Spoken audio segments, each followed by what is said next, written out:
revue de presse de Jean-Pierre Corbel vous est présentée par Talence Gestion.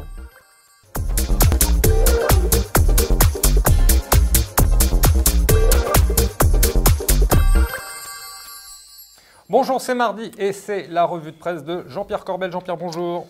Bonjour Bogdan. Qu'est-ce qu'il y a? On commence aujourd'hui par un acte terroriste odieux. Une fois n'est pas coutume, cet acte doit être montré à toute la planète pour que nous puissions ensemble dire, Bogdan, plus jamais ça, regardez. It's a level below but close to 2% over the medium term and will underpin the firm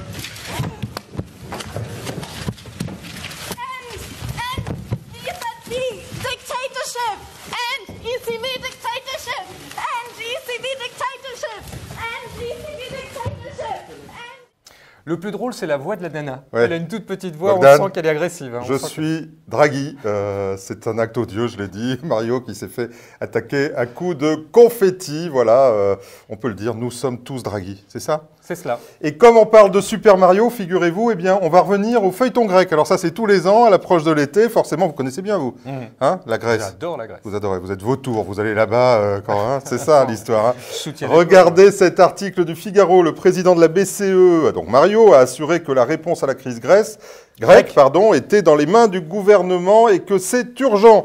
Monsieur Draghi a toutefois estimé que la zone euro était désormais mieux préparée pour faire face à un tel défaut et plus globalement à une sortie de la Grèce de l'euro. Bogdan, il suffisait de le dire, non, on est prêt.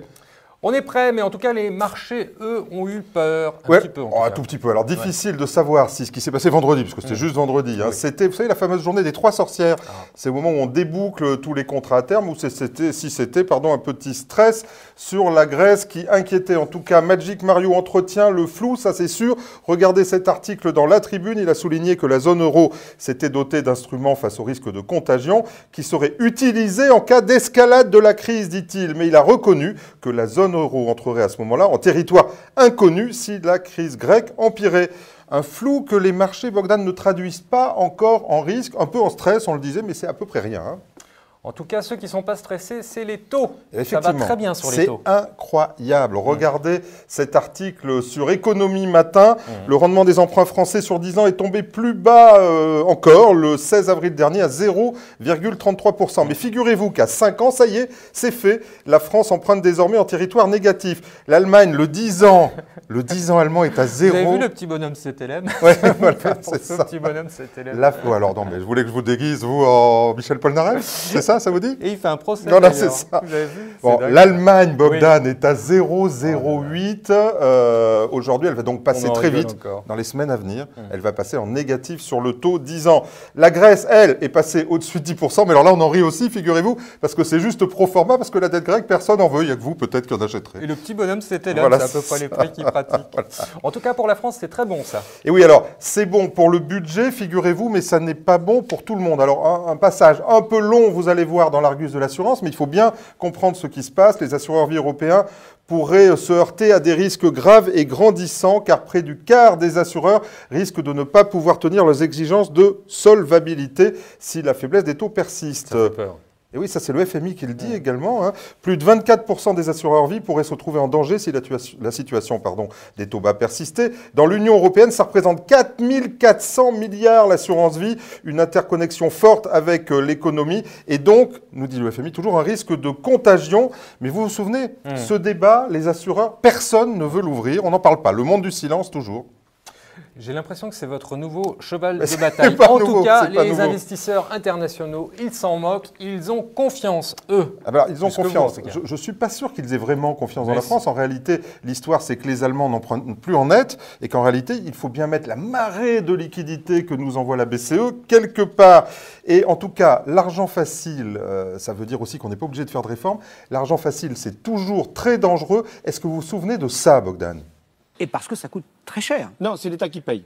Donc en l'occurrence, ça coûtait coûte 3 milliards d'euros pour 150 000 emplois d'avenir. Mais c'est l'État qui paye. L'État, ce sont les contribuables. Oui, je m'en souviens bien de celle-là. Petit dérapage contrôlé. Oui, on peut dire dérapage. En tout cas, il a récidivé, figurez-vous, le président. Il était dans l'émission de Maïtena, vous savez, le dimanche, le supplément. C'est une émission de Judge. Alors, il voulait se rapprocher des Judge. On n'était pas invités, nous. On n'a pas reçu le flyer. Ça faisait pas très présidentiel, objectivement. Il a récidivé. Écoutez ça. Ça ne coûte pas d'argent. Ça ne coûte pas beaucoup plus, puisque c'est 4 milliards. On y ajoutera peut-être un peu plus. Mais quand on est devant cet enjeu-là, je crois qu'il ne faut pas compter. Car ce qui compte... Un point pour vous, ouais. C'est le changement dans la continuité, si je comprends bien. Exactement. Il y en a un qui a une idée sur la question, en tout cas c'est monsieur Chaubleu. Regardez ses déclarations dans le Figaro. C'est lui qui parle. Hein. La France serait contente que quelqu'un force le Parlement à voter de dures réformes. Si vous en parlez à mes amis français, dit-il, que ce soit Michel Sapin ou Emmanuel Macron, ils ont de longues histoires à raconter sur la difficulté à convaincre l'opinion publique et le Parlement de la nécessité de réformes. Vous vous souvenez, c'est le fameux 49.3 d'Emmanuel Macron. Et voilà, il faudrait, en fait, nous dit M. Chaubleu, un gouvernement européen qui imposerait, et comme ça, vous connaissez la phrase, nous pourrions rester groupir. Je trouve ça un peu cynique. Oui. Vous avez parlé fiscalité, continuez. Oui, alors, bonne transition, Bogdan, bravo, regardez ça. Côté pratique, la déclaration sur Internet devrait être simplifiée avec des raccourcis pour faciliter la navigation. Et surtout, le service disponible via l'application sur smartphone et tablette sera ouvert pour la première fois aux primo-déclarants. Vous avez jusqu'au 19 mai si vous déclarez vos impôts par feuille papier, jusqu'au 9 juin si c'est en ligne. Bon allez, juste pour rire, figurez-vous, déclaration en ligne, appli avec la nouvelle loi sur le renseignement. Vous avez vu cette histoire? Ouais, on va être tous espionnés. Moi, ça me fait peur. Souvenez-vous de Tracfin, Bogdan. Quand ça a été inventé, c'était fait pour lutter contre le terrorisme. Alors le terrorisme, il a continué malgré tout, mais nous, maintenant, nous sommes fliqués par nos banquiers, nos notaires et parfois même nos conseils en gestion de patrimoine, je dois le dire. Moi, ça me rappelle un peu 1984. Je n'aime pas ça. Je vous conseille de relire ce magnifique livre d'Orwell. Et en tout cas, pour lutter un peu contre tout ça, moi je continue, alors je vous le conseille, à faire ma déclaration papier, parce que pendant que le contrôleur classe mes papiers, eh bien il n'a pas le temps de me contrôler. À vous de voir.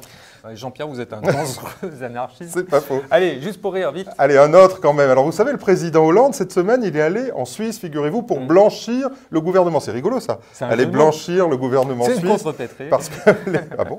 Parce que les gouvernements ne sont jamais ni responsables ni coupables, vous le savez bien. Ouais.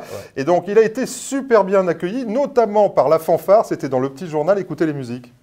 Et on adore l'armée suisse, voici les musiques qu'il joue, c'est sans trucage.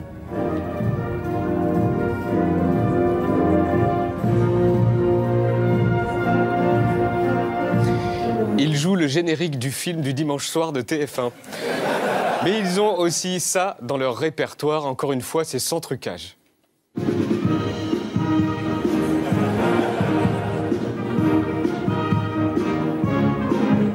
Bref, arrivé du coup. C'était Agence Tourisque. Agence Tourisque, c'est vraiment la dernière chance au dernier moment. Vous connaissez ça? Oui, mais il faut vraiment que vous arrêtiez, Jean-Pierre. Jean-Pierre, merci beaucoup. C'était sympa. Quant à moi, il ne me reste plus qu'à vous remercier et vous donner rendez-vous mardi prochain. D'ici là, gardez-vous bien.